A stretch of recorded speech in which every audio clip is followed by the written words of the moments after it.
All right. Thanks a lot for your message.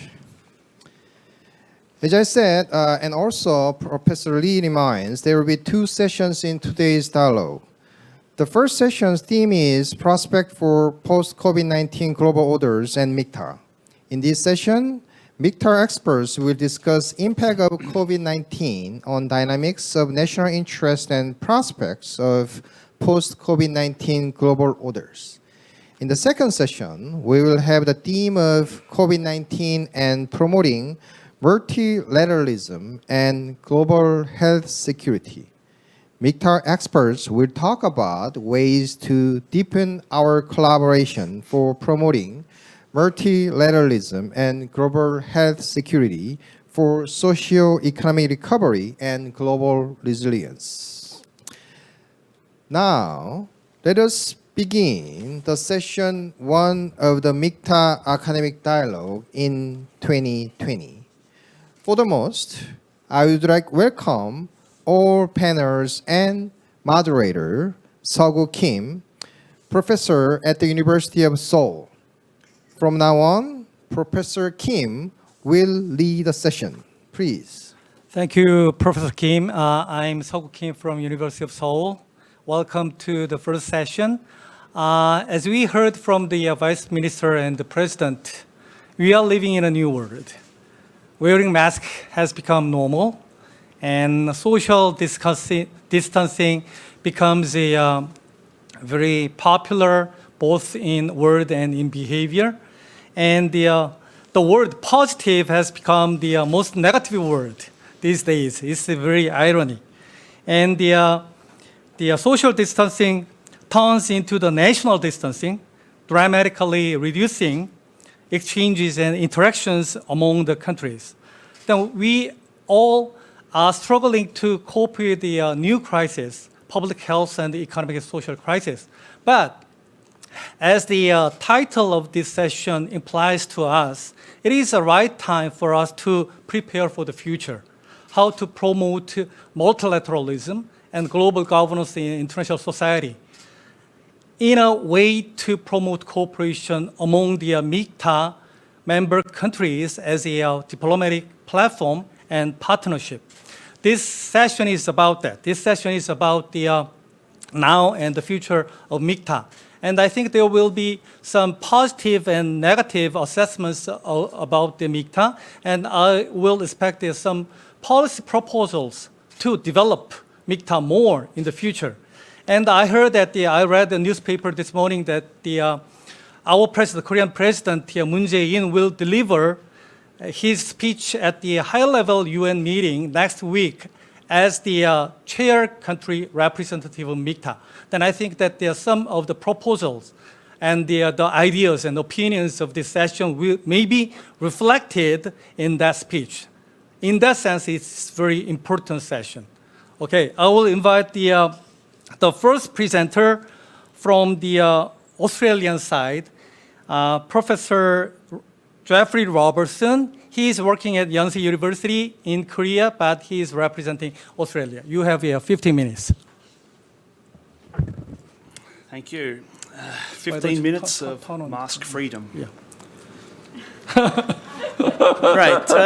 First, thank you, Professor Kim, and I'd like to thank South Korea's Ministry of Foreign Affairs for hosting this academic dialogue. I think it's really important at this stage to talk about MIKTA. Now, at these events, there's kind of a common occurrence which occurs when academics get around a circle and they heap praise upon the subject. Academics are talking about their favorite things, and all of a sudden, MIKTA becomes perfect. All of a sudden, MIKTA can save the world. Well, I'm not going to do that. But I'm not just a balding, grumpy pessimist. All of my criticism is actually going to be constructive criticism. So, my short discussion piece covers two things. One, it looks at the impact of COVID-19 on diplomatic practice and global governance. Two, from this, it discerns the potential impact on MIKTA. So regardless of whether recovery from COVID-19 occurs over a short period or a medium-term period, it's becoming clear that it's going to have a lasting impact on diplomacy and global governance. And this is because COVID-19 has actually sped up long-term trends in multilateral governance administration, foreign policy management, and digital technology usage. So how has it done this?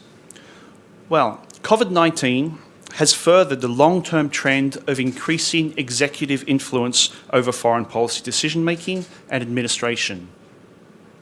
This long-term trend could have been seen across many countries. You can see it, and it's evidenced by the balance between political appointees and career diplomats in ambassadorial appointments. It's evidenced by the size of departmental budgets. It's evidenced by the politicization of foreign policy. COVID-19 is a crisis, and we naturally accept a greater executive role during a crisis.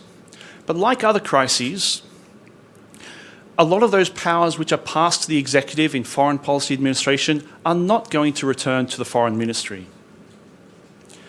COVID-19 has also brought out growing dissatisfaction with multilateral governance.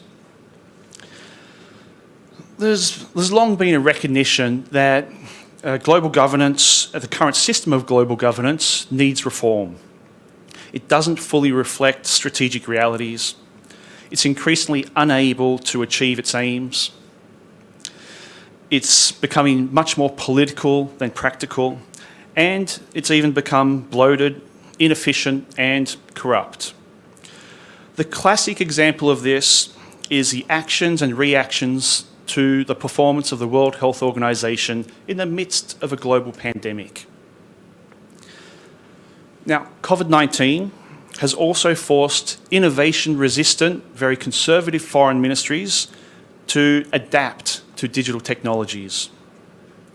To begin with, the implementation of digital practices, video conferencing, proved difficult and frustrating for many foreign ministries and for individual diplomats. There's no non-verbal signals, no body language to aid communication. There's less opportunities for networking. There's no coffee conversations to float ideas off the record. But over time, digital diplomacy practices are becoming routine. Best practice and preferred techniques are being shared and improved. New skill sets are being developed and personnel training strategies are being implemented. New job roles and new specializations are being created. These changes are actually being highlighted right now. Just the other day, on the 15th of September, the 75th United Nations General Assembly session began. It's the first ever virtual General Assembly. There's going to be no crowded airports. There's no endless presidential motorcades careening down First Avenue. There's no standing room only moments in the General Assembly Hall, and there's no packed media events on the sidelines. Meetings are going virtual.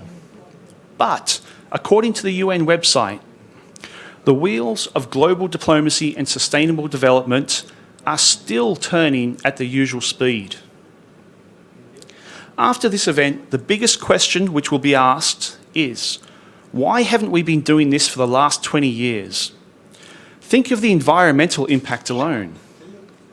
The days of diplomatic travel, hotels and restaurants to attend what many publics see as pointless political talk fests may be ending. It's only 75 years ago that diplomacy evolved with the technology of air travel, and fly-in, fly-out missions became the norm. Today, diplomacy is evolving again with digital technology, and a reduction in fly-in, fly-out missions may be the result. But perhaps most important, the use of digital technologies are becoming viewed as contributing to personal well-being. They're viewed as time-saving, and they're being viewed as cost-efficient. Wholesale adaptation to an online environment presents cost savings that would be impossible in an all in-person environment. The more time spent in a digital diplomacy environment, the less likely foreign ministries will actually be able to return to the previous circumstances. As has been noted by commentators in education, business, retail, and of course academia, the changes precipitated by COVID-19 are likely here to stay, at least some of them. And this has already been evidenced. Foreign ministries are starting to adapt. Just here in South Korea a few days ago, the Foreign Ministry announced that it's going to seek an additional $5 million for its budget in order to build a video conference platform, a secure video conference platform, so that it can continue video conferencing as these meetings spread across the globe. Because of COVID-19, adaptation to digital diplomacy will occur, savings will be made, and these savings will become the norm. It will be very hard to give them up. And at the same time, foreign ministries will face budget pressures over the next 5 years. With much of their work hidden and being difficult to assign to performance indicators, foreign ministries are always a target of budget cutbacks. With less travel and less nationals overseas, they've got an even less supportive constituency than previously. Add this, increased executive power, growing dissatisfaction with multilateral governance, potential cost savings and continued use of digital technology practices, and the calls for budget savings to foreign ministries is only going to increase. So, where does this leave MIKTA? Is MIKTA so indispensable that it will avoid budget cuts? There are widely divergent views on MIKTA. At best, MIKTA is a platform to build relationships with non-traditional partners and to work ever more closely with traditional partners. So such platforms are essential for diplomats. In the diplomatic kit, they enable a diplomat to build networks, establish reputation, build trust. They strengthen links that will pay off at later dates. They're a valuable public diplomacy platform to promote national interests and strengthen bilateral ties between partners. For Australia, MIKTA has served as exactly this. It's enabled Australia to build ever closer ties with Turkey, Mexico, and South Korea, and it's given another platform for Australia to continue building its most important relationship with Indonesia. But outside of being an ideal diplomatic platform for relationship building, there's somewhat of a degree of confusion about what MIKTA actually really does and what it actually really achieves. In terms of volume, it's probably achieved as much as any other informal grouping. It's put out 26 joint statements, 11 joint communiques, 9 press releases, 17 other statements and summary memoranda, yada, yada, yada. It's run programs bringing together senior officials, parliamentary speakers, journalists, students, and of course, academics.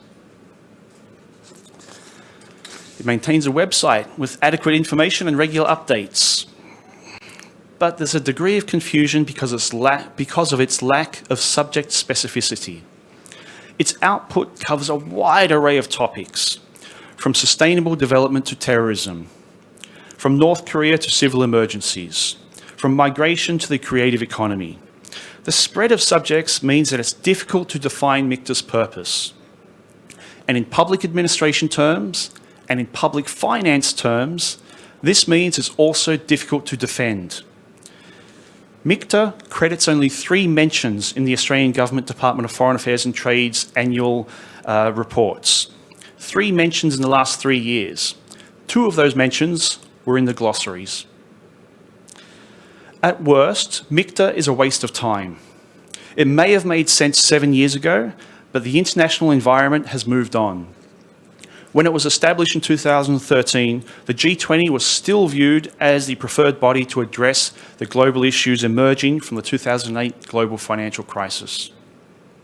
Support for the G20 has declined as it expanded its mandate to address additional and more complex issues such as the environment, migration, development.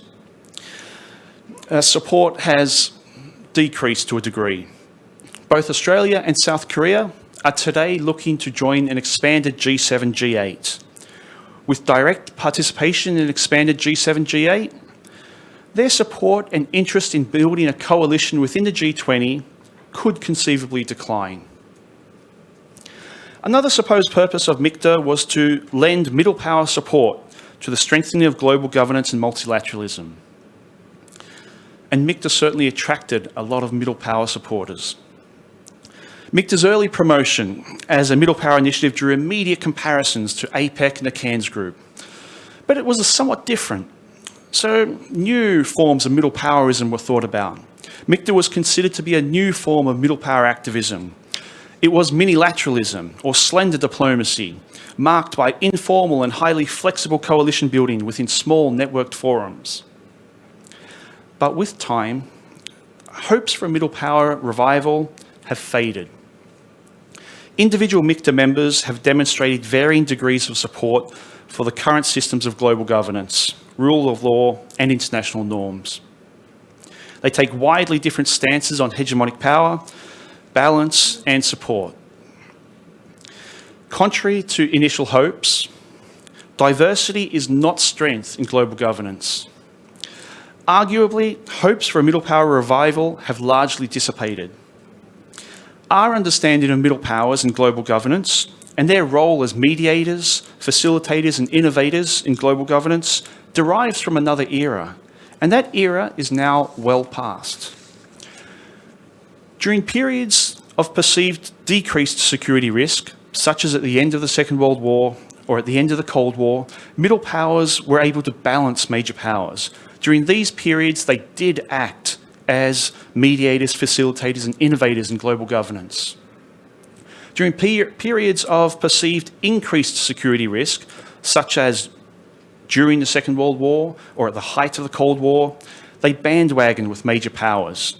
During these periods, they cannot act as mediators, facilitators, and innovators in global governance. In the current strategic environment, middle powers are arguably no longer in a position to be able to mediate, facilitate, or innovate in global governance.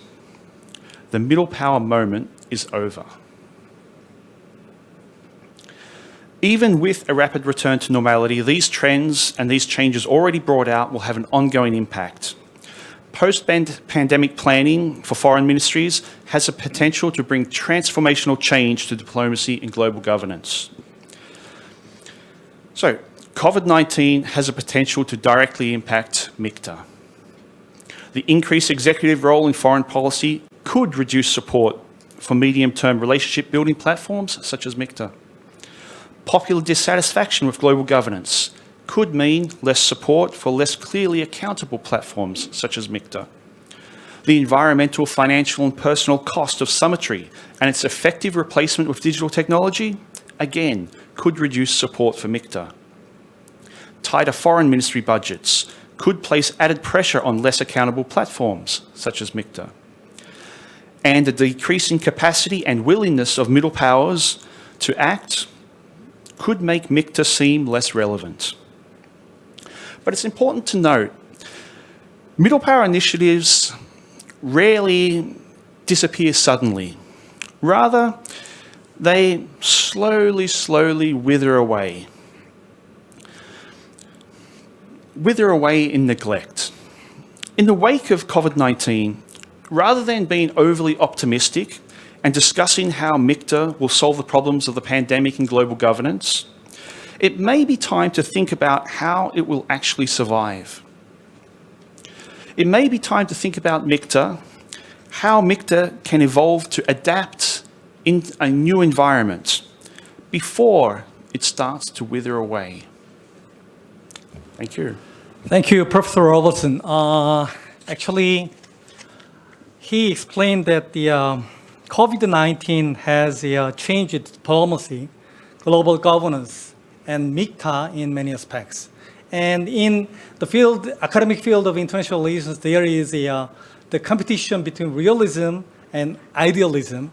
But I think that Professor Robertson provides us a kind of a realistic and little bit pessimistic assessment on the history and the current situation of MIKTA. But at the end of his conclusion, he provided how we can develop MIKTA in a more constructive way to survive in global governance. Okay, there will be some discussions and questions about that in the later session.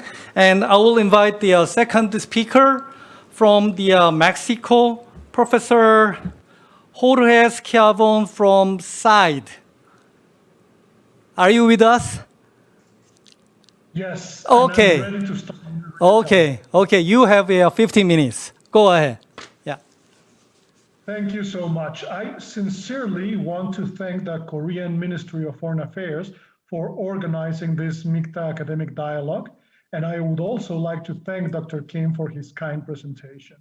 Finally, I would like to thank the trust given to me by the Mexican Ministry of Foreign Affairs for the last 7 years of having designated me the MIKTA professor in Mexico. And more particularly, I would like to thank my co-author of the paper that I'm presenting today, Diego Dominguez, who is the director for MIKTA within the Mexican Ministry of Foreign Affairs. So what I would like to do is to argue in a bit more optimistic way than Professor Robertson that MIKTA in 2020 can be a mechanism of political dialogue and coordination between middle, regional, and constructive powers that together can make a difference in terms of providing much needed global governance in a time of crisis, especially with coronavirus and the economic crisis that would most definitely come as an effect of the pandemic. I would argue that the current international system has 3 huge challenges. On one hand, the decline of the United States as the sole hegemonic power in the world since the end of the Cold War has created a scenario in which uncertainty prevails and competition among states to become the new hegemon is on the rise. And the empowerment of China as the new economic and political superpower and the possibility of a reorientation of the world to the Pacific have been pointed out by many scholars. On the other hand, second, multilateral institutions, as well said by Professor Robertson, are facing enormous limitations to effectively address the most critical situations facing the international scenario. And third, and most important, I think today, the COVID pandemic and the global efforts to respond to it have been both in the health arena and the economic crisis, to say the least, very timid and very small in terms of its effects and impacts. Therefore, the lack of an hegemonic power that imposes order, stability in the world, and the enormous challenges faced by international institutions to cope with critical situations like COVID-19 and its economic effects have created a growing need for innovative alternatives that can provide public goods in the international level, such as global governance. We argue that middle and constructive powers like MIKTA countries can and must play a leading role, not only in filling this capacity vacuum, but also in building and strengthening global governance. Countries to be considered middle powers and constructive powers first have to have the sufficiently important capacities in terms of territory, population, resources, and a significant influence in the international system. But at the same time, they have to be not so big as to be conceived as a threat by other countries. And second, constructive and middle powers must serve as bridges in multiple policy areas, especially between developed and developing countries. In other words, MIKTA countries must be relevant in world affairs without being a threat, and at the same time serve as representatives of the regions or cohorts of similar countries in various realms in order to serve as providers and generators of global governance in the very complicated situation that we're living today due to the coronavirus crisis and its economic effects in terms of generating a global economic crisis. So MIKTA countries are middle, regional, and constructive powers because they can exert influence in the international arena, especially by building coalitions, by fostering multilateral institutions, and serving as bridges between groups of countries and regions. And they also articulate such influence, preferring diplomacy over coercive or military means. Persuasion, mediation, and the development of norms are some of the ways in which MIKTA countries have acquired a leading role and gained legitimacy from other state actors.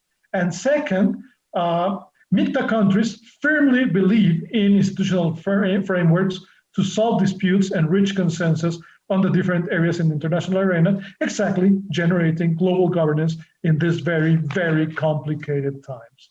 And as we all know, global governance is this multi-level collection of governance-related activities, rules, and mechanisms, both formal and informal, public and private, that exist in the world today. And global governance, as everyone knows, is better achieved within an effective institutional framework, just as MIKTA has created in the course of the last 7 years. Global governance is advanced when like-minded countries strengthen international institutions that mitigate conflict, promote cooperation, and bring about better outcomes for all parties. And as trustworthy countries, MIKTA countries have the necessary legitimacy to push for peaceful actions to solve the problems that we are facing today in terms of the health crisis and the economic crisis that will come afterwards. In some MIKTA countries, regional, constructive, and middle powers. Furthermore, they have the characteristics in common to make possible for them to share ideas, policies, and goals, and they can serve as providers of global governance in the respective regions and together in the global community as a whole. So why is MIKTA important and relevant in the current situation in 2020? Because MIKTA differs from other informal groups of countries, like, for example, BRICS, the N11, MINTs, Eagles, and CARS, because they were not created by others, but rather decided themselves to join as an informal mechanism to cooperate among themselves to promote this global governance. MIKTA, as everyone knows, was created 7 years ago, and all MIKTA countries are members of the G20. So far, MIKTA, as already said, has witnessed 17 meetings of foreign ministers and has had the first ever virtual meeting just 2 months ago to address the COVID-19 and its effects on multilateralism and collective action. It has produced tens of joint agreements on issues like sanitary outbreaks, including one on COVID-19, and many, many other important issues. But what's most important is that they share this vision, and in their vision statement, it says that all MIKTA countries have both the will and capacity to contribute to protecting global goods and providing global goods and strengthening global governance. Therefore, MIKTA seeks to serve as a cross-regional consultative platform to find opportunities for cooperation among its members. The grouping seeks to play a bridging role between developed and developing countries to promote global governance and complement the efforts on regionalism. And finally, MIKTA countries see themselves as facilitators in launching new initiatives and implementing global governance reform. And this is exactly what we need today in these very complicated times of coronavirus and economic crisis. For this reason, to face COVID-19, MIKTA countries can actively promote the creation of global mechanisms to accelerate the development and universal access to a vaccine, and also to consider such a vaccine and treatments as global public goods and set pathways to collectively address its intertwined, intermediate, immediate, and longer-term consequences on global and national economies and societies. MIKTA countries are members not only of the G20, but of the most important international organizations like the United Nations, the World Trade Organization, the World Health Organization, the IMF, the World Bank, and OECD, with the exception of Indonesia, who will soon become a member. Therefore, MIKTA has found the spaces of cooperation, not only within these mechanisms, but also by building this mechanism to provide global governance through MIKTA as an association. Now, how can they do this in a very effective and efficient way? Well, first, they have to invest in strengthening their bilateral ties. And here I will become a little bit more pessimistic as Professor Robertson, in the sense that I believe that today the level of communication between them needs to increase, and also the amount of resources and personnel in their embassies and consulates in the other MIKTA countries.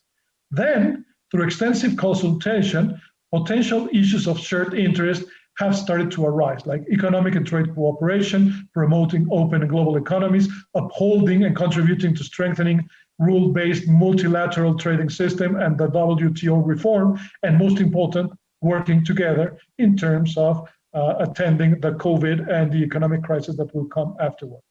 Therefore, 2020 is the right moment for them to serve as constructive middle powers and consensus builders in terms of the international sanitary and medical cooperation to solve the COVID crisis, and later to promote the creation and implementation of collective actions to produce and distribute the COVID vaccine and attend the economic effects of the disruption of the financial and trade systems due to the sanitary crisis. As firm promoters of multilateralism and multilateralism,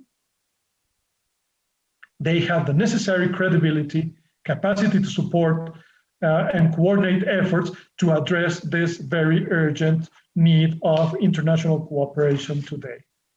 I would like to finish with some policy recommendations to increase the capacity of influence of MIKTA countries around the world.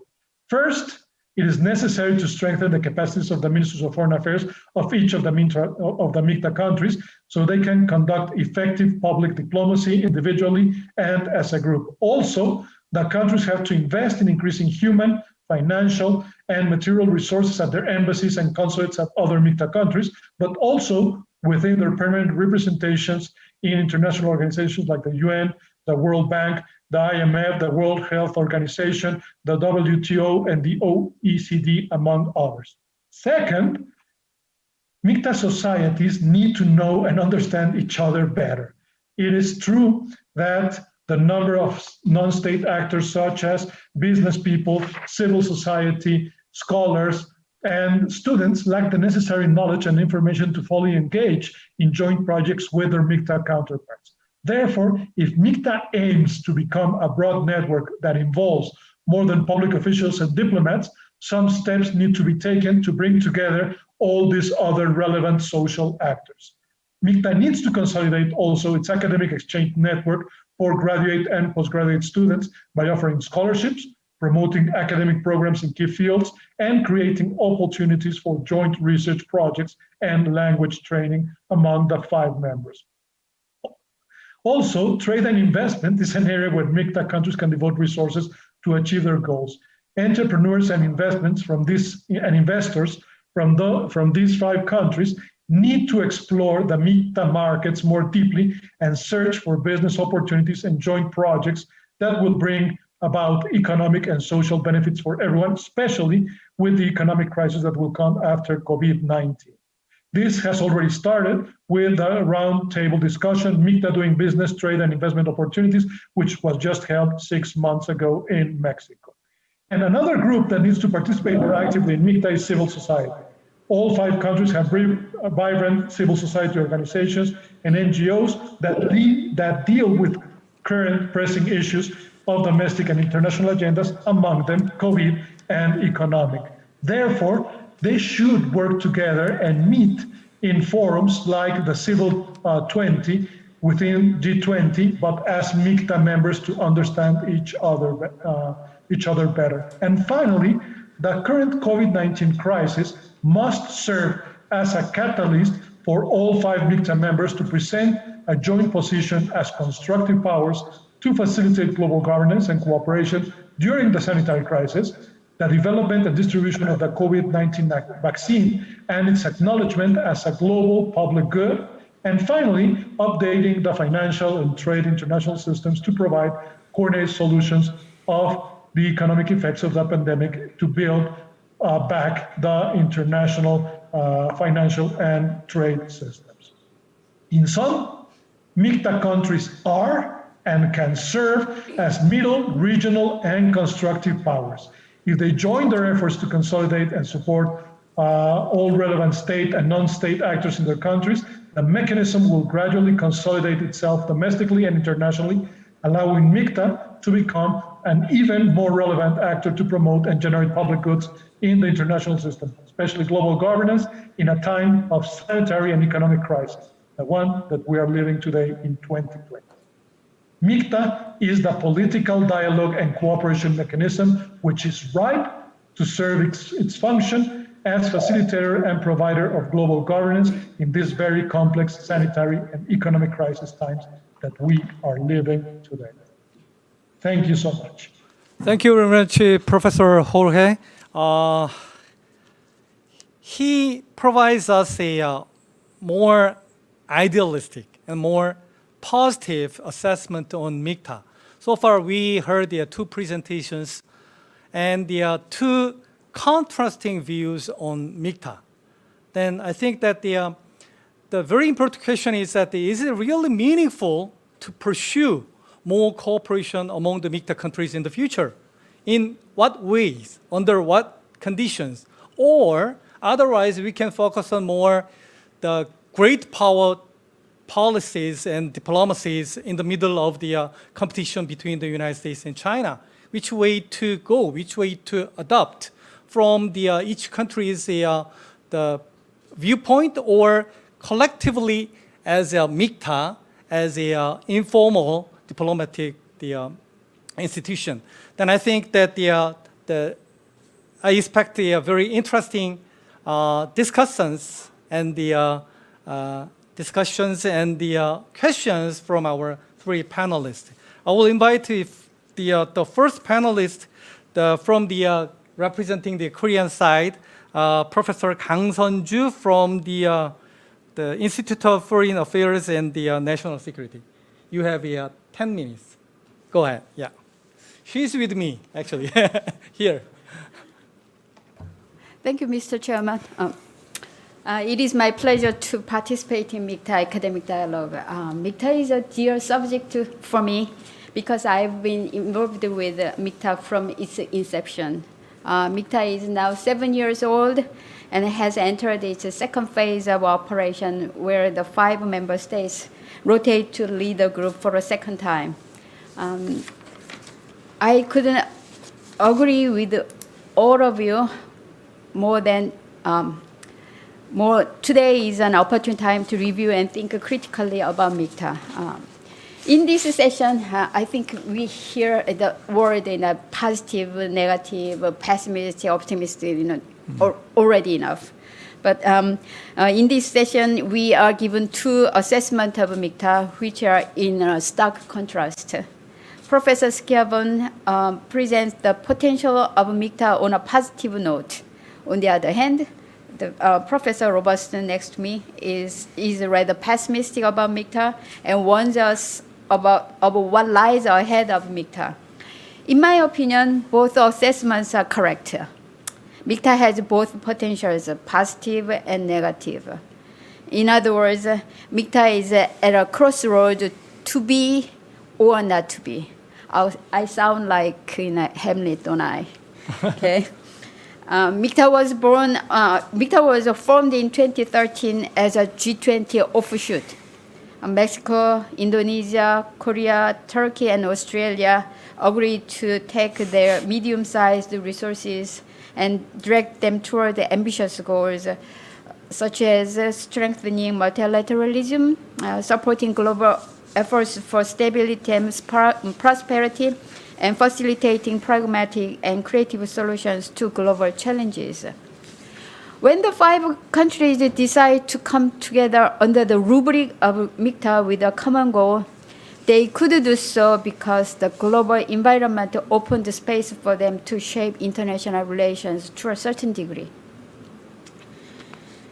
At the time, national power was diffusing from west to east and from north to south. And negotiation, cooperation still remain the default option for addressing global issues. Thus, certain expectations were extended on to MIKTA's potential contribution to the maintenance and expansion of the international order. However, it didn't take long before such expectations were proven to be over-optimistic. From 2017, MIKTA's attention and activism shifted inward and impactless. There was a couple of factors for this downturn. First, structurally, the global order became less hospitable to influencing from the middle due to great power competition between the United States and China. Neither great power was benign to encourage and accept middle powers' entrepreneurial experts. Unlike in the past, the United States started to see international relations in strict zero-sum terms. The other great power, China, was also proven uninterested in working with the middle power countries. This practically shut down windows for middle power activism and discouraged MIKTA from initiating and forging cooperation for global issues. And on the part of MIKTA, there was a shortage of ideation and resource commitment. Without clear and compelling ideas and resources, it was hard for MIKTA to make breakthroughs in global issues and play a role in bringing major stakeholders together.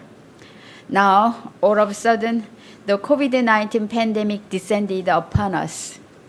The coronavirus pandemic will be recorded as one of the biggest, most consequential events of our time in terms of lives lost and hardships ensued. And in its wake, international relations will look different. Among other things, the coronavirus pandemic has increased uncertainty about leadership. The pandemic has inflicted damage on the leadership of the United States and that of China too. China's trustworthiness is in doubt, and on the other hand, the United States' willingness to lead the world is in question. While it remains to be seen how the United States and China will restore their respective leadership, the post-COVID-19 world likely lower structural barriers and open space for MIKTA to exercise middle power entrepreneurship. Especially if the United States and China choose to mix cooperation and competition in their future relations, which is in their interest, MIKTA would be able to play a bridging role in global issues. The coronavirus pandemic is both a curse and a blessing for the world. It is a curse in that it has inflicted tremendous pain on humanity. But it is a blessing in that it loosens the grip of great powers on international relations somewhat. We will be able to see if this opportunity comes or not when the United States hold the presidential election in coming November.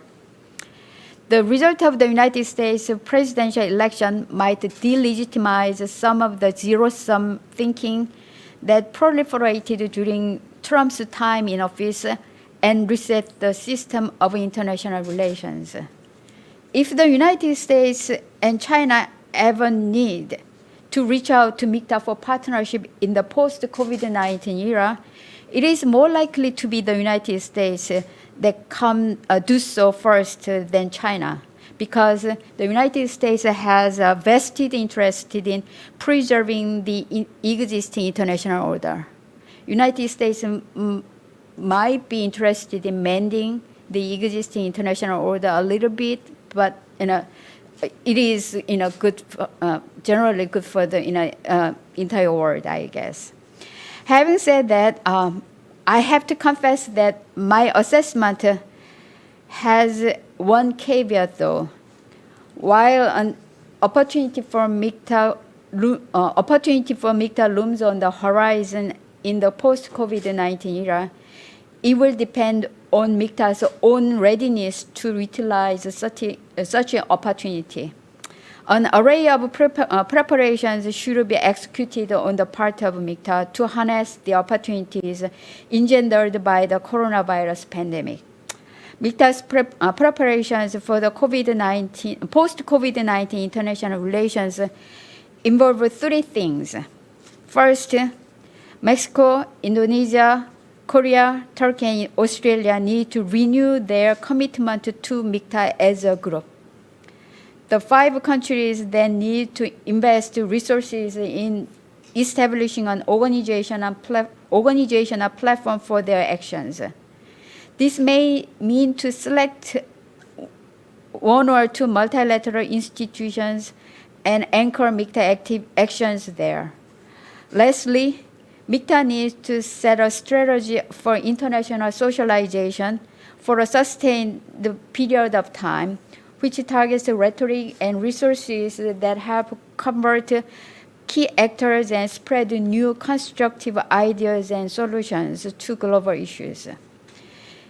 If the MIKTA countries are not willing to go through this exercise sooner than later, the future of MIKTA is likely to be less hopeful and dissipating. Thank you. Okay, thank you, Professor Kang. Actually, she provided us some limitations, prospects of MIKTA, and at the end of her presentation, she talked about the future of MIKTA depending on the opportunities which can be attained by the MIKTA countries in the middle of the superpower competition between the United States and the China, and also in the middle of the COVID-19 crisis. Okay, I will invite the second panelist from Indonesia, Professor Philip Vermonte from the CSIS in Indonesia, representing Indonesia. Are you with us? Yes. Okay, Thank you have 10 minutes. Okay, go ahead. Thank you, Chair. And first of all, I'd like to thank the Korean Ministry of Foreign Affairs for organizing this event and for inviting me to share some views. My responsibility is to respond to the 2 presentations provided by Professor Robertson and Professor Schiavon earlier. Now, as the Chair rightly mentioned, that the 2 provide kind of a very interesting opposing point of view about MIKTA. But let me respond to the 2 presentations. I used to have a pessimistic views as well on MIKTA for one particular reason, that we are so geographically dispersed. And at that time, it was hard to imagine how we can move forward and cooperate in a meaningful way. But somewhat, the COVID-19 pandemic altered my view because I think all of us, all countries need to exhaust all mechanisms possible to help us tackle this enormous challenge the pandemic put on us on various areas. And I enjoyed the presentation by Professor Robertson and Schiavon, but let me take 2 keywords from their presentation. Professor Robertson mentioned that the role of the middle power in particular, now I think as an innovator. Middle power right now cannot, I think, balance the major power, the 2 superpowers. But innovators, I think, is the keyword. We should find ways to innovating the ways in which we do diplomacy, we construct multilateralism, and so on and so forth. And Australia actually gave that example in the 80s. You know, as an aspiring middle power at the time, Australia came up with this idea of human security, that kind of a soft security approach that not meant to balance the superpowers, but provide an alternative view of security at that time. So since then on, we were very familiar with the term of human security, how we tackle, you know, various cross-border security issues and so on. And Australia, in this way, I think could be seen as an innovator, as a middle power player at the time, together with Canada and Japan. Now, why should not we, you know, once again play that role as an innovator of this pandemic situation? And Professor Schiavon, the keyword that I like is the middle power is a constructive power. And but he warned us that unless we identify our common concern and our common interest and strategy, then we will not be able to play the constructive middle power role. And I think this pandemic, COVID-19 pandemic, exactly provide that opportunity for us for these few reasons that I would explain. Number one, pandemic is the global problems that requires a global resolution. Our work today in dealing with the pandemic should not be defined by the rivalry between the US and China, because we cannot afford that. We need to find ways to cooperate instead of competing with each other. And especially, we should not be defined by the competition with the superpower. Number two, public health. International public health is now the national security and international security matter. So this is a global problem that requires a leadership that I think now should come from multilateral cooperation. Because as Professor Robertson and Professor Schiavon mentioned, before the pandemic, the two superpowers kind of withdrawing from their international role and to provide international public goods. The US and China, for example, I think they undermine various multilateral institutions. They have this trade competition and they ignore WTO.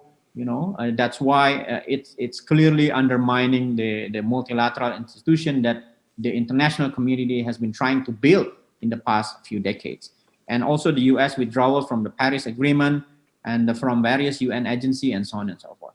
So the US essentially is withdrawing from its traditional role as the provider of the international public goods, while China at the same time has a long way to go to prove herself as a possible provider of international public goods. There are trust problem and so on and so forth with China. So where should the leadership come from? The only alternative, I think, is the multilateral platform. And there are actually various multilateral mechanisms that are still working. We should not be too pessimistic.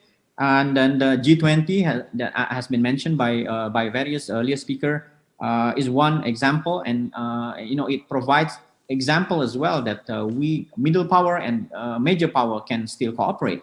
G20 can play a very important role in the post-COVID-19 situation, especially in the reviving the economy, given their economic size. So the role of the G20 cannot be set aside in this regard. And some middle powers actually are in the G20. And then that's why I think that middle powers now need to politically defend multilateralism. And we need to ensure that we have sufficient funding for this various multilateral institutions. And especially when it comes to COVID-19, of course, it's WTO that we need to defend. So we have to ensure the commitment to multilateral institutions as a dispute settlement mechanism in the future. WTO, for example, we need to revive WTO. Reform is necessary, but we cannot afford to undermine our multilateral institution. And what are the challenges then for MIKTA? I agree there are so many challenges and there are so many opportunities. Number one, MIKTA members, most of the MIKTA members, all of the MIKTA members actually are regional players, important players. And in this regard, MIKTA, I think, can collaborate with regional organizations because, global institution might be too big and too large and too complex. And regional organization, I think, relative to global organizations, regional organization is in a better position to understand the context of the national situations of its member. So the smaller it is, the better it will be, in essence, in the future. And for that, in that context, minilateral can also be important. And MIKTA is such a minilateral organization that can be a good venue for supporting areas of cooperation. And I think one concrete proposal that I can put forward here is that given the fact that now COVID-19 is not only they call it, it's not only the black swan, it's actually the big elephant in the room. So we should spend our energy, our investment in dealing with the COVID-19 together as a MIKTA. And there are various areas I think that can be possible for MIKTA members. WHO and international health regulations identify 8 core areas of cooperation or areas of responsibilities for each member countries of WHO. And these 8 areas can actually be the focus of cooperation among MIKTA members. We can help each other in dealing the requirement by the WHO and the international health regulation to meet these 8 core areas, namely the preparedness, risk communications, human resources, and labs, science cooperations, and so on. And these 5 countries, I think, are in a good position to cooperate in this limited but very, very important areas, I think, for some years to come. And secondly, I think this is, I would say, I hope I'm wrong. 1 minute, please. 1 minute, yeah. This is not going to be our last pandemic. There will be future pandemics, so we have to better prepare now. And also, another global issues that can be dealt with by multilateralism is an environment and disasters. And all these MIKTA member countries are actually prone to disasters, environmental disasters. Australia had a bushfire last year. Indonesia suffered from various disasters. From year to year, Turkey suffered from earthquake, Mexico as well. So these areas that somehow are reminiscent of the human security approach that Australia put forward in the 80s now can be replicated, and we can be innovative and constructive in a way for the future. Thank you. I should stop there. Okay, thank you, Professor Vermonte. I think that the 2 important messages from the Professor Vermonte is that we need to pursue multilateralism through unilateralism. And there are many areas where we can cooperate each other within the framework of MIKTA. That is one message. Second message is that the human security concept is really interesting. It was done by the Australia in 1980s. Then we can do that, exactly the same thing after the COVID-19 crisis, collectively as the MIKTA member countries. Okay? All right, thank you very much. And I will invite the 3rd panelist from the Turkey, the Professor Karadeniz. Is it correct? Okay, yes, Karadeniz from the Gaziantep University, representing Turkey. Okay, you have 10 minutes. Okay, thank you. Okay, go ahead. Yeah. Thank you. First of all, I would like to express my gratitude for Korean Ministry of Foreign Affairs and Korean Association of International Studies for the organization of the MIKTA Academic Dialogue, and I'm glad to be a part of this panel.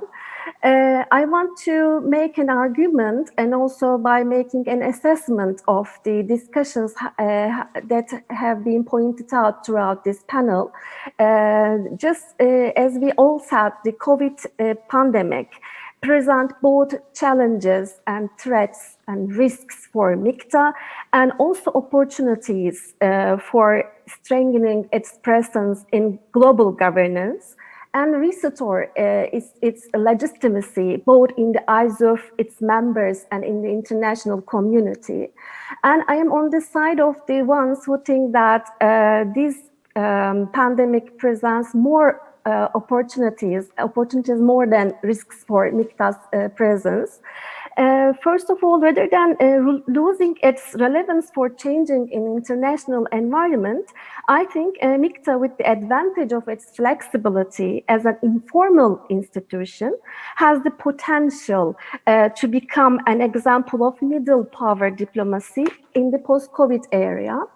Why I think is that there are some opportunities, as I said, both from the systemic level and from MIKTA level. Firstly, systemic developments, as we all said, the rise of the middle power moment in global governance opens a window of opportunity for MIKTA.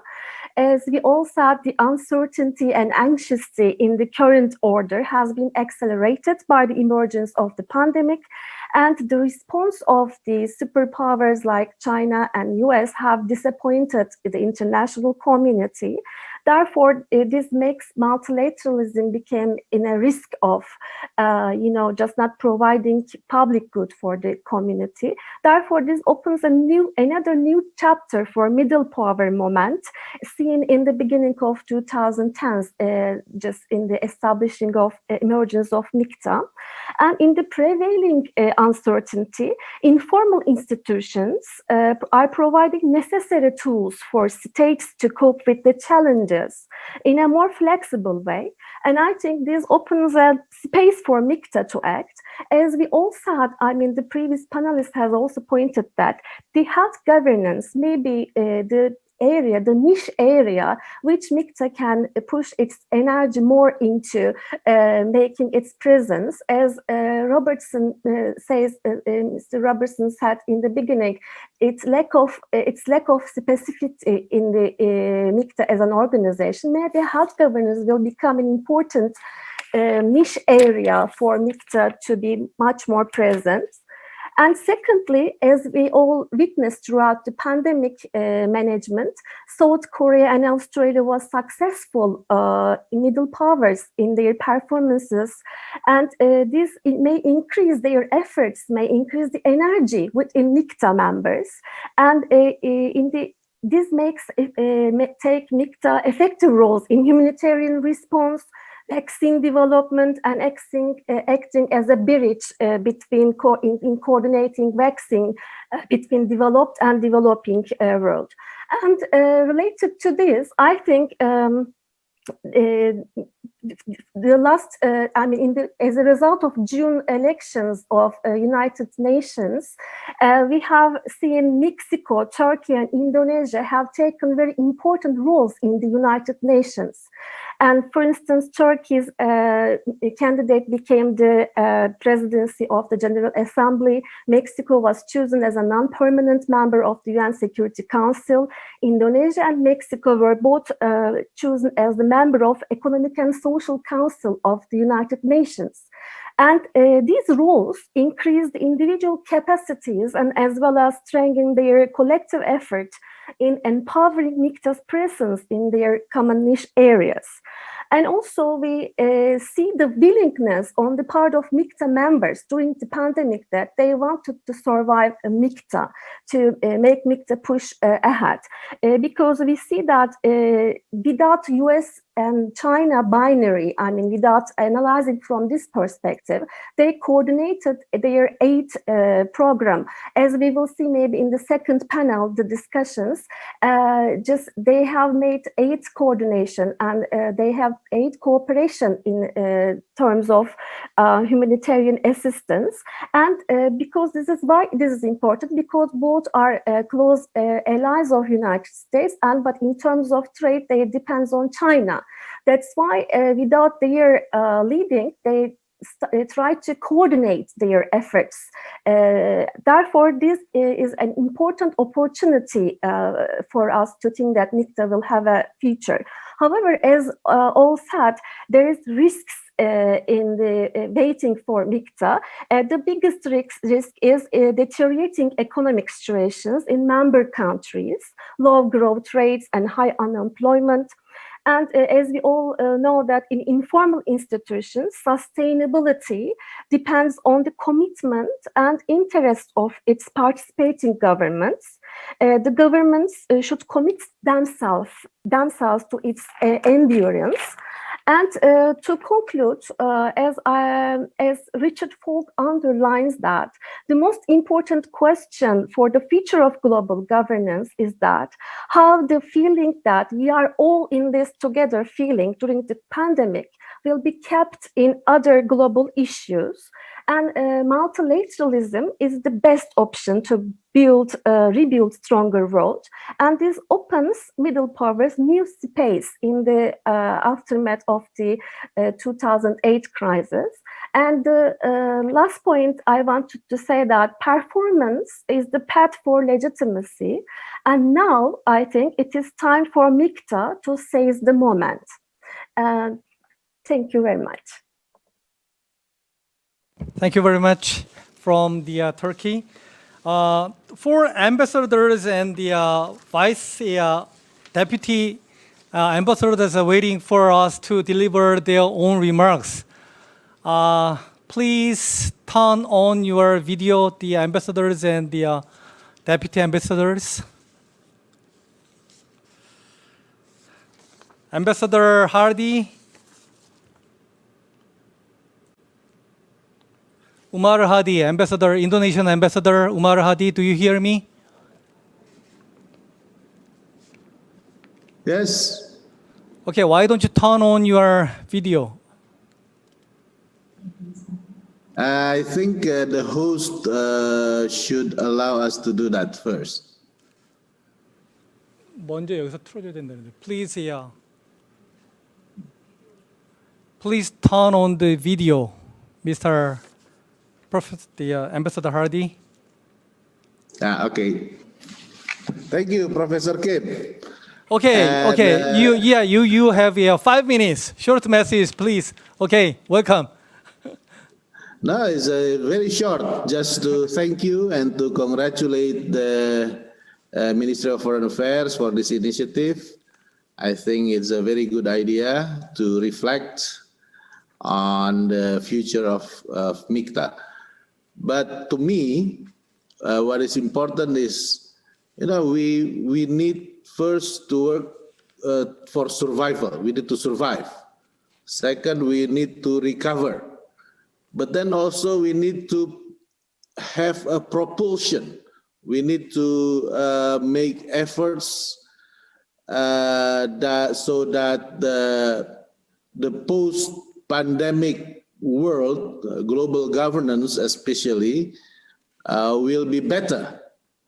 So we don't want to simply survive and recover to the old system or old situation, but we want to have a better global system of governance. Now, what and how MIKTA or countries, the so-called middle powers, can contribute to that, I think it's all about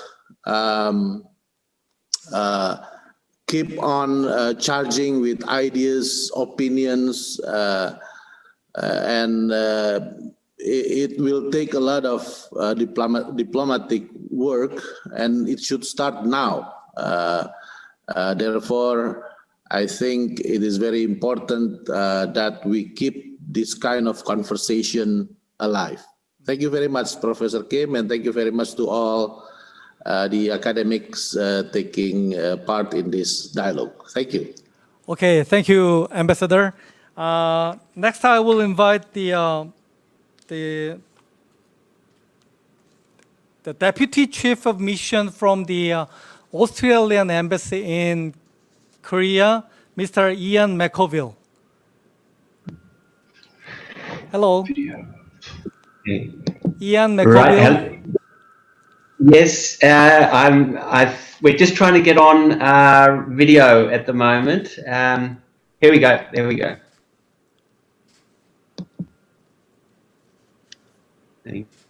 Okay, who is Ian Mccovel? Okay. Thank you. We got you. Yeah, you So have 5 minutes. Yeah. Excellent. Firstly, let me thank Second Vice Minister Lee Tae-ho for your introductory remarks. And Australia, of course, commends the Republic of Korea's leadership of MIKTA this year in the face of a very challenging international geostrategic environment, but particularly impacted by COVID-19. And I think this is a very important and innovative initiative that you've taken. And I think it also picks up on a remark made by Professor Jeffrey Robertson, my fellow Australian, and very good to see you again, Jeffrey, about the importance of us being able to utilise digital diplomacy much more effectively than we have in the past. We can certainly do it better, and clearly we agree with you there, Jeffrey, but I think it is indeed within our capacity and capability to marshal the digital diplomacy era. I also just want to pick up a remark made from the other presenter, Jorge Schiavon, in relation to middle power diplomacy. And I think if there is one message that the Australian government would like to underline, and very consistent with our foreign policy white paper, it is that we do indeed see a large role for middle power diplomacy. In fact, we see it as absolutely essential as we navigate through what is increasingly becoming the major power rivalry playing out geostrategically between the US and China. So let me just make a few more general remarks about how Australia views and values MIKTA. Clearly, it's a flexible cross-regional grouping of very close, like-minded countries on a number of issues, but not all issues. And I think in many ways that is its strength as a way where on those issues we can agree on, we can move forward and harness our collective energy to advance particular agendas. Also, I think MIKTA has clearly an important role in responding to the complex global challenge of COVID-19. And it is, of course, early days for MIKTA in grappling with this, but I think this is an important kickstart, if you like, to identifying areas that we can move forward. In the future, MIKTA will certainly be an important voice in support of an open international system based on universal values and transparency. And Australia very much looks forward to taking on the MIKTA chair in 2021 from our good friends, the Republic of Korea. And it'll be picking up and running, if you like, with that same agenda where we advocate for rules that protect sovereignty, preserve peace, but can curb excessive use of power and enable international trade and investment. And I think we've already had some remarks made about challenges to the global rules-based order. And I think there have been some very good points. I think Philip's our colleague from Indonesia has underlined that.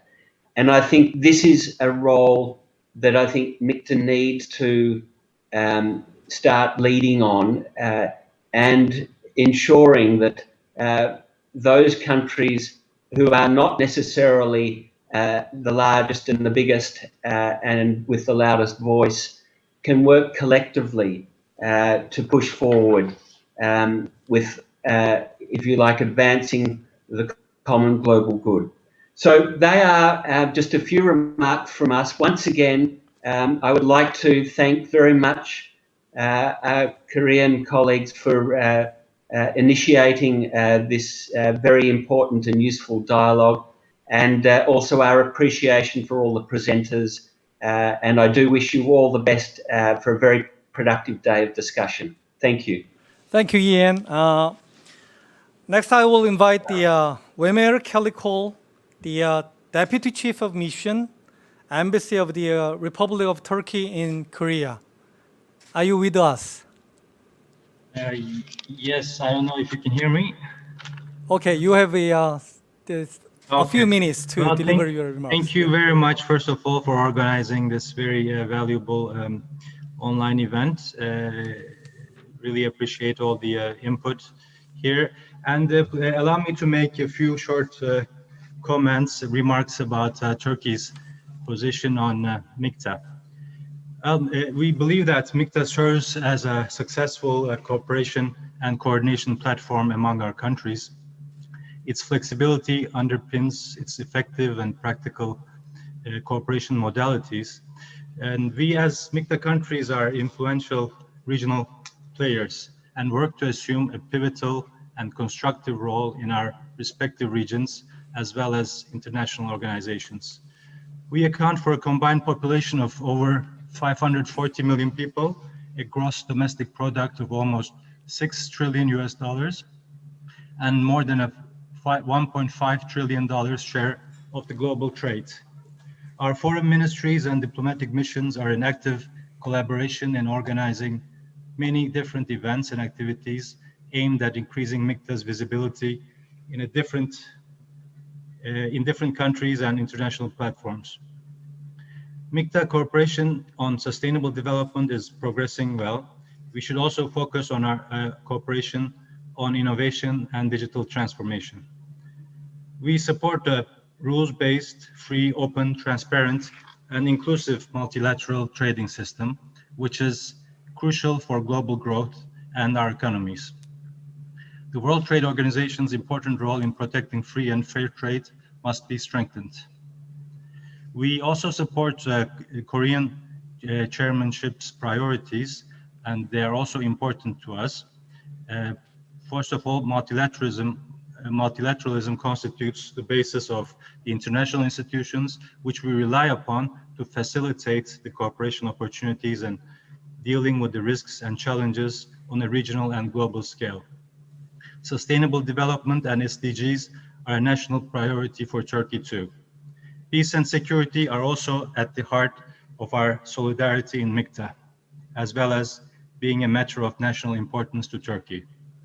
In addition to these, MIKTA can also be a platform where we can endorse each other's candidacies at international institutions and demonstrate this support through joint statements.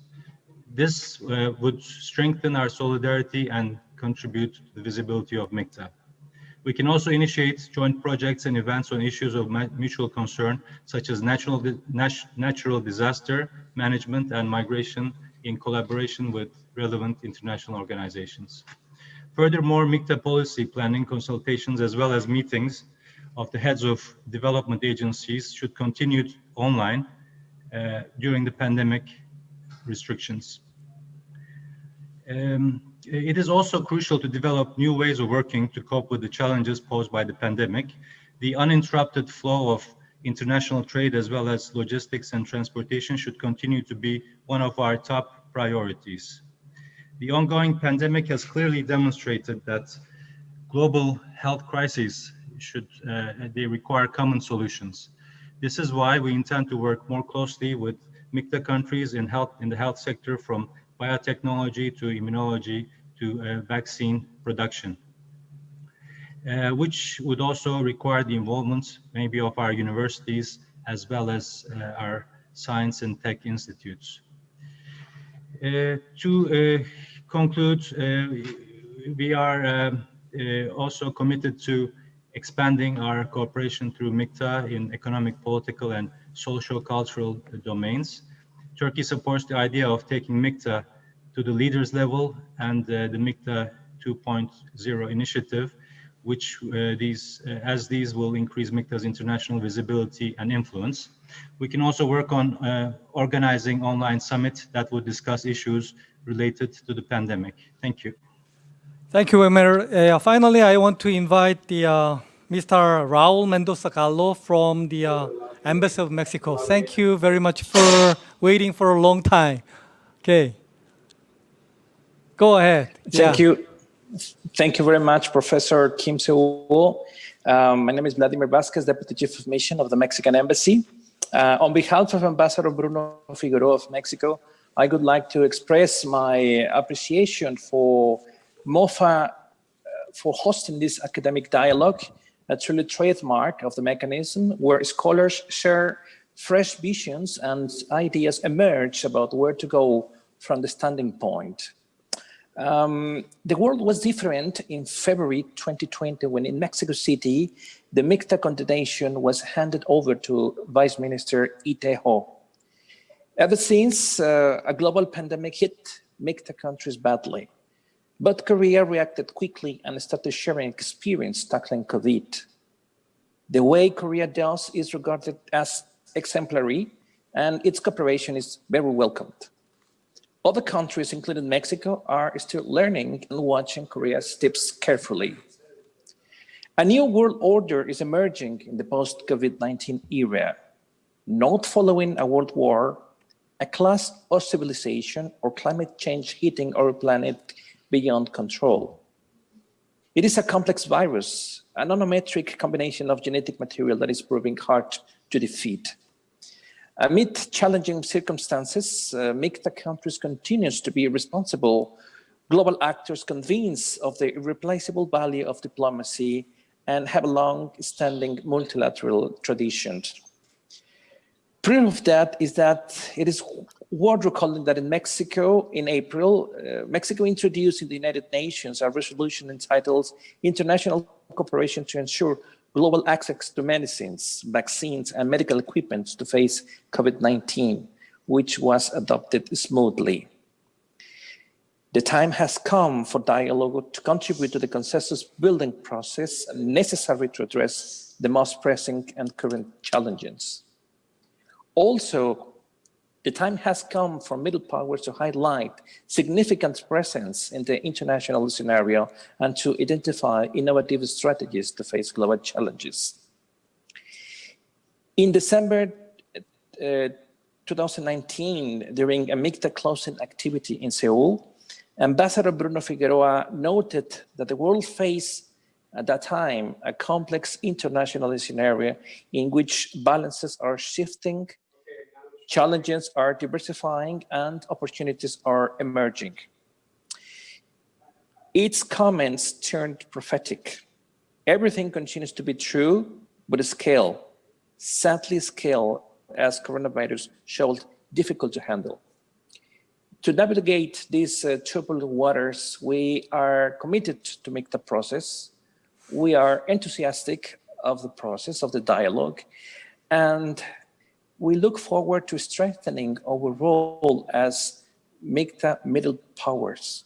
We definitely conclude that by cooperation, by sharing our experience, and by having a dialogue, substantive dialogue, these challenges will be beyond us. Thank you very much.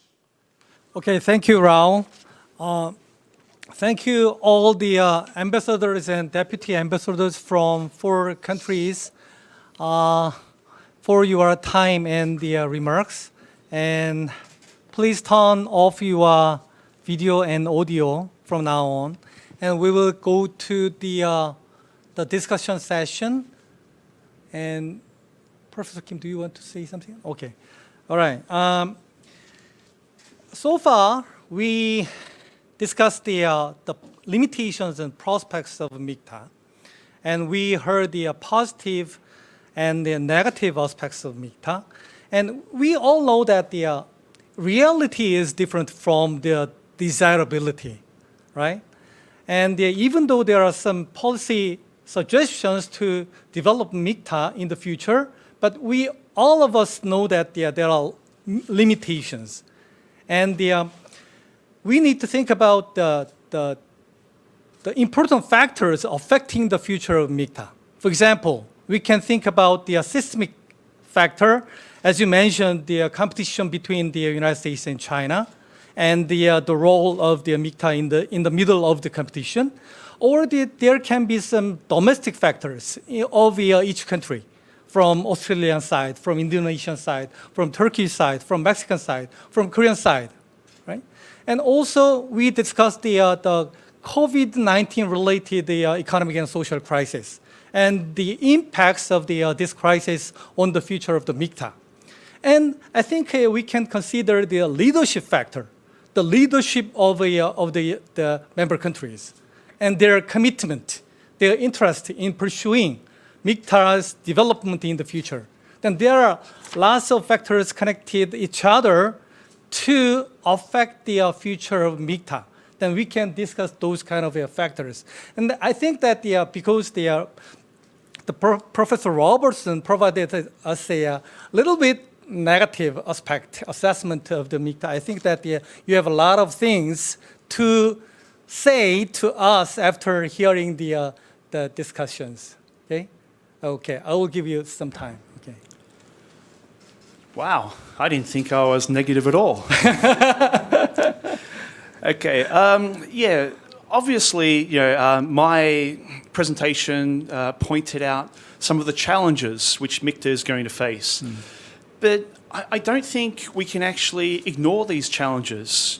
Every foreign ministry of MIKTA member countries is going to face challenges over the next 5 years. They're going to face budget cuts. And it doesn't matter how many foreign policy feel-good words you use, consensus building, mechanism building, cooperation, global goods, it doesn't matter. that team down at the Ministry of Finance is going to be looking over every initiative which is underway, and they're going to be scratching out the ones which they think they can make enough savings from. And so MIKTA is going to have to transform. It's going to have to evolve. If it decides to evolve using perhaps a much greater focus on video conferencing technology, or perhaps move to a 1.5 track with a more narrow frame, then it may actually continue, and it may actually, by spending some time in the wilderness, it may actually be able to strengthen itself and return at a later date when those budget finances are returning, and it may be much more powerful, may be much stronger and much more useful. But at the moment, it's going to face some severe challenges, and I don't think there's any way to avoid this. Any comment on the Professor Robertson's the remarks? Anyone from the panelists? Presenters? Yes, just briefly. Okay, go ahead. Schiavon. I remember from my Asian politics course many years ago that in Japan, the word kiki means at the same time crisis and opportunity. I think that in this moment, we are exactly within MIKTA in a kiki moment in which there is a huge crisis in terms of the health situation with the COVID-19 pandemic and the economic crisis that will come afterwards. But at the same time, there is a great opportunity for multilateral mechanisms like MIKTA to work through multilateral organizations to actually make a difference.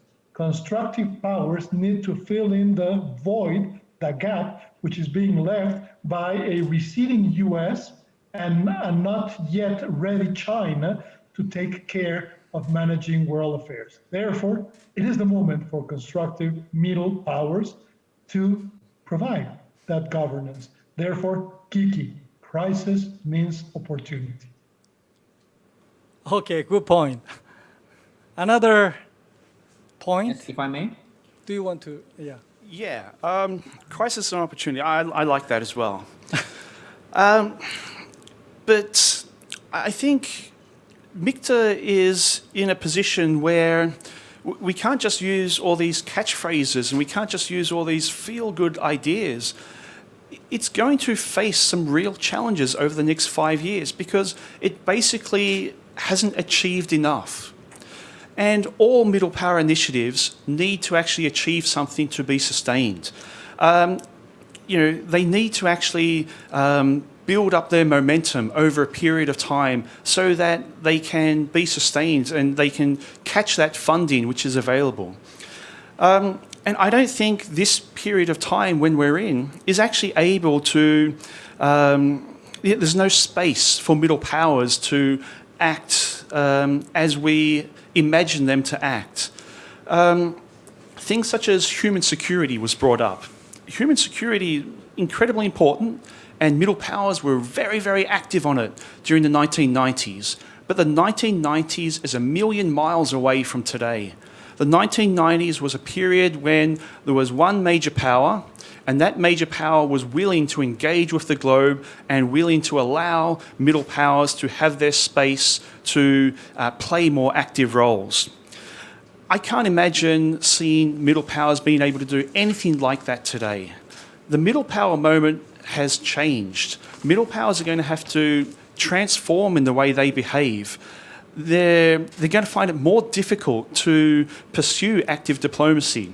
They're going to find it much more difficult to pursue everything we accept as normal middle power behavior, because that idea is set upon a totally different era. Okay, but I think that when you compare the 1990s and 2020, in the 1990s, there was one single superpower. Mm-hmm. Then everything was done by one single superpower in reality.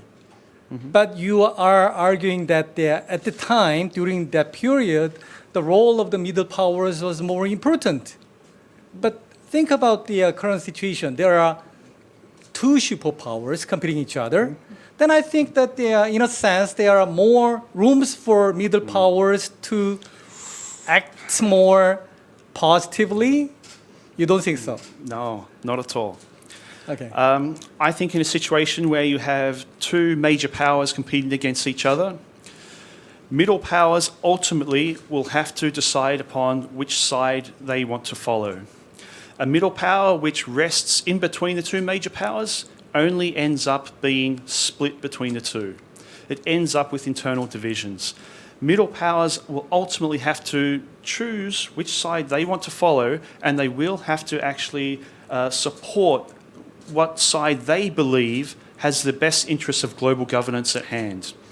And that's the only way that middle powers can actually secure a much greater say in global affairs is through multilateralism, but they have to decide which form of multilateralism they believe is going to be in their interests. They can't waver between the two. Okay, I will give a chance to you. And Professor Kim mentioned the presence of two great powers that negatively affect middle power diplomacy. But in 2020, but it is not the first time that there were two superpowers hindering the middle power diplomacy. There were United States and Soviet Union in 1970s and 80s. But actually there was another time or another example that middle power diplomacy was very successful. Okay, so the presence of two great powers does not mean that does not necessarily mean that it hinders middle power diplomacy, but it does not necessarily mean that the middle powers can grab opportunity, diplomatic opportunity to push some the positive and constructive ideas between the two great powers. So there's both the risk and opportunities for middle power diplomacy in the 2020, especially after the COVID-19 pandemic. The international relations become more fluid and more uncertainty, and both great powers sees both the weaknesses and strengths in their the capabilities in leading international relations. So the United States and China, they may have very shrewd calculation about the international relations after all the dust of coronavirus pandemic settles down, and then they may approach middle powers to increase their opportunity or their the leadership in the leading the world affairs. So it is not guaranteed, but we don't have to be overly pessimistic or overly optimistic about middle power diplomacy. It is all about the interactions between the great powers and between great powers and middle powers. And then we just a little bit be patient. We need to be a little bit more patient to see what happens after November. Okay, thank you. Okay, Professor Vermonte or Canadianese, do you want to say something? Yes, Okay, if I may. yeah. I somewhat disagree with the weak suffer what they must perspective put forward somewhat by Professor Robertson, because there are many cases where lesser power are not choosing the two sides. So I think it really depends on the issue.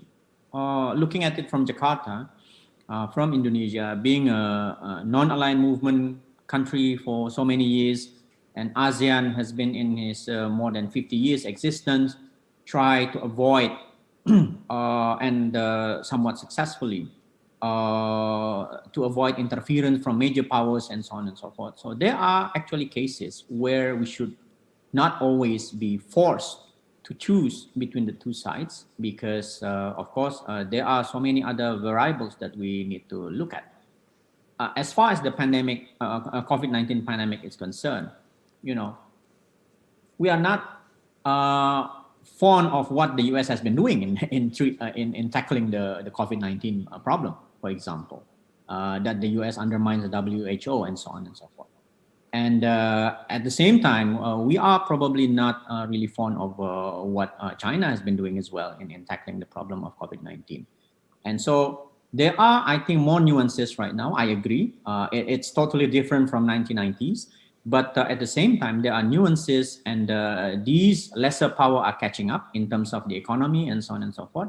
So I don't think we should think about that these countries will eventually need to choose between the two sides, because history told us that is not the case.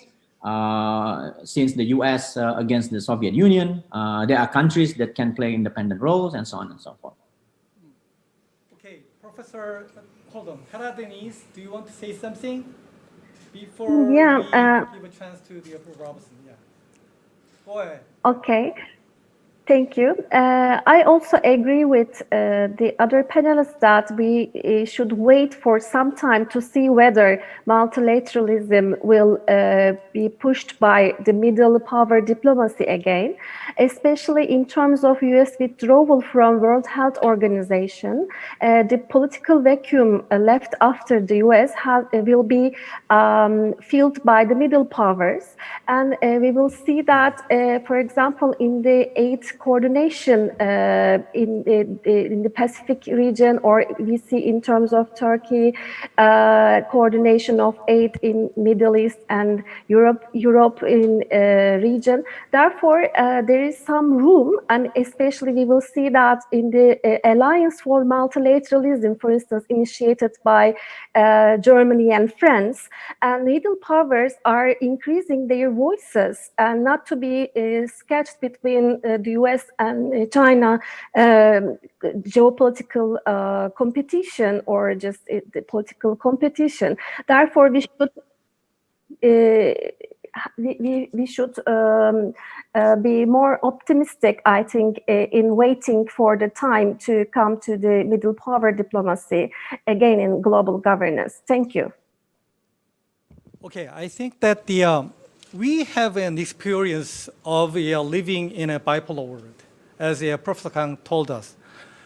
But I think we need to think about whether this crisis, public health and economic, political, strategic, social crisis, is kind of a perfect storm, which will fundamentally transform the international society in the future. If that is the case, I think that we cannot compare the past and the future. Maybe. Right? Yeah. Okay, okay, go ahead. Yeah. So just on my mind, the mention of the non-aligned movement, I think that's a good example. But you have to remember that the non-aligned movement were not predominantly middle powers in the classic sense. They didn't actually seek to punch above their weight. They didn't seek to use active diplomacy, and they didn't use any of the characteristics of what we normally consider as middle powers, the Australia, Canada, Netherlands, yada, yada, yada. They certainly were able to avoid being overly influenced by the major powers, and they did that through thinking about and by adhering to their non-aligned movement policies and ideas. But middle powers are not in a position to do that. If a middle power wants to punch above its weight and influence global governance, if it wants to innovate, to facilitate, ultimately, sooner or later, it needs the support of a major power. So if you think of APEC, or if you think of the KANG group, or if you think of human security, any major middle power initiative, sooner or later, had to at least get some degree of support from a major power. Quite often the major powers were very opposed at the beginning, but sooner or later they had to get some degree of support, or at least acquiescence from a major power. And well, that's going to be much more difficult nowadays. I mean, we've got one, we're talking about we've got two major powers now, but really we don't. We have two powers that are disinterested in multilateralism. We have two powers that are fundamentally outside of traditions that we are used to. So, yeah, maybe come November it will be everything different. We don't know. But what can we do as a middle power, individually and collectively, in the competition between the two superpowers? Well, that's it. Taking sides, only taking sides, making friends, making allies, making enemies? Is that all? I don't think so. No. There must be room for us to do, right? Well, that's it. I think the middle power moment is over. I think middle powers are going to be playing a much lower profile role as we go into the next period of this strategic environment. Middle powers have had their time, they've had their moments, but middle powers are, whether they like it or not, going to be playing a less significant role. And I think we've already seen parts of this. We've seen a lot of middle power initiatives come to nothing over the last 10 years. We've seen some really good ideas. So back in 2007, Australia's Prime Minister Kevin Rudd had the idea of an Asia-Pacific community, the idea of bringing together all the countries from the Asia-Pacific and having a security community where they could discuss the problems that are passing right now. I mean, what foresight, what a great idea, but it came to nothing. It came to nothing because the ability of middle powers to push their initiatives nowadays have decreased. Their capacity to act as innovators, facilitators, and mediators has decreased. Okay, I think that's enough for us to discuss that question. I collected the question from the online participants beforehand, and most of the questions are related to the COVID-19 crisis and the superpower competition between the United States and China. But there was one interesting question from the online participant. That is about the difference of the roles of the middle powers between MIKTA countries and other middle power countries. What specific role can be played by MIKTA countries compared to the other middle powers? There can be other middle powers in the world, right? Then what kind of a specific role can be played by MIKTA? Do you have any opinion on that? Well, I've already built myself up as somewhat of the opposition today. So I think it's probably better letting Jorge answer that one. I personally don't think that MIKTA is able to do anything different from other middle powers, I'm afraid. Jorge? I would like to tackle that question. Yes, what we see today is, for example, within G20, we have the G7, which are the industrialized, powerful countries. We have BRICS, which has one superpower, China, but has 4 other middle powers. And you have MIKTA. And there's a huge difference between BRICS and MIKTA. And for me, BRICS is it's a group of countries which are against the status quo and want to change it in their own benefit. And on the other side, MIKTA countries are more status quo countries which want to generate governance for a better and more effective management of the international system. Let me just say one word in terms of my agreement and disagreement with Professor Robertson. I agree with him that there is very little space in terms of middle power diplomacy in one area, which is security.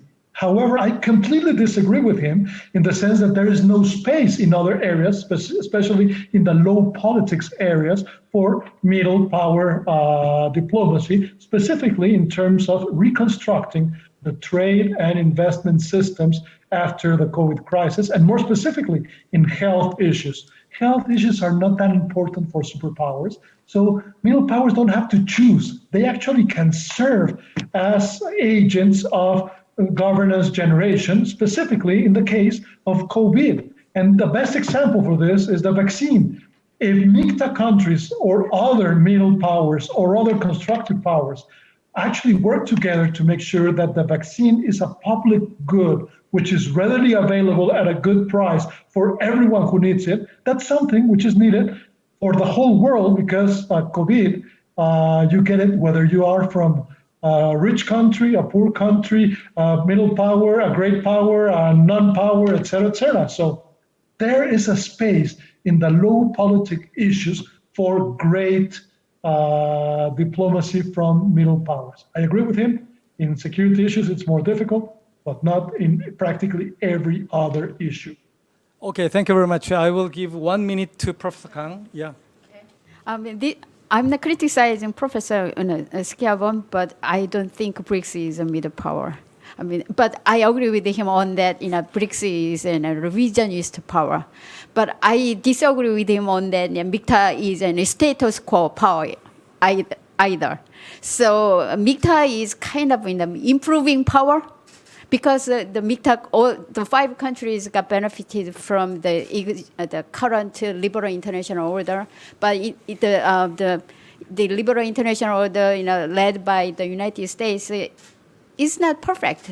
It had many good things, but it was not perfect. And as time changes, it needs certainly the improvement or reform. So the MIKTA is not revisionist power, neither the status quo power. MIKTA is a kind of the improving power, and make the liberal international order works for many more countries in the world. So I think MIKTA as a middle power is differentiated from other middle powers in that sense. Thank you.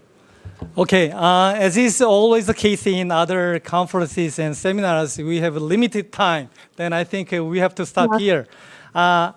Even though there are some realistic and pessimistic views on the MIKTA, I hope 2.0 initiative, 3.0 initiative continues in the future. Thank you very much for participation, all the panelists and the online participants. Thank you very much. I'm going to stop here. Thank you. Thank you.